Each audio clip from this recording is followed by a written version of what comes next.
This is a short presentation on what I found about why HWH leveling jacks don't retract when it's not a hydraulic problem.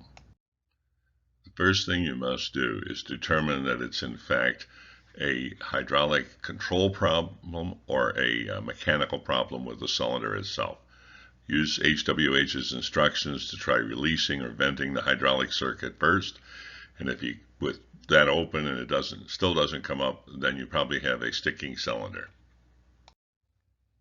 This is only what I have done and what I found. It is not a recommendation, and I can assume no liability if anything goes wrong. Be sure to follow all safety procedures. This is a tool I made to remove the springs. It's made from a piece of pipe, a threaded hook, and a piece of all thread. You simply put the all thread up against the stationary piece of the frame, the bottom of the springs, pull down, and you can remove the spring.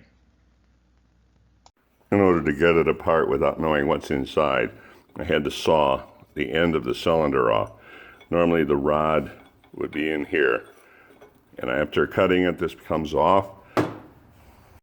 Let's look inside of the cylinder near the bottom end. See all the corrosion that's in here? This expands, of course, and locks the sleeve onto the piston rod. This is the fundamental problem. This is the sleeve that is at the bottom of the cylinder, the barrel, to seal to guide the rod here. This is a very tight fit, but it still moves now. But any rust that gets between the outside of the sleeve and the inside of the barrel will cause that to bind up as the rust expands, and you won't be able to move it.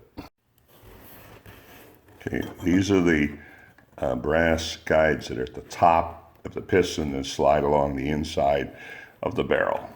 They're split, and the whole thing is retained by a C. This shows the C-ring on the bottom of the cylinder. It's very hard to remove. After the plug has been removed, you'll see a C-ring, which right here, I've got the end removed. You have to push down on it and snap it towards the end to get the piston out. I really don't know how to really fix this problem. There could well be a situation if HWH decided to plate the inside of the barrel, that would eliminate the whole problem.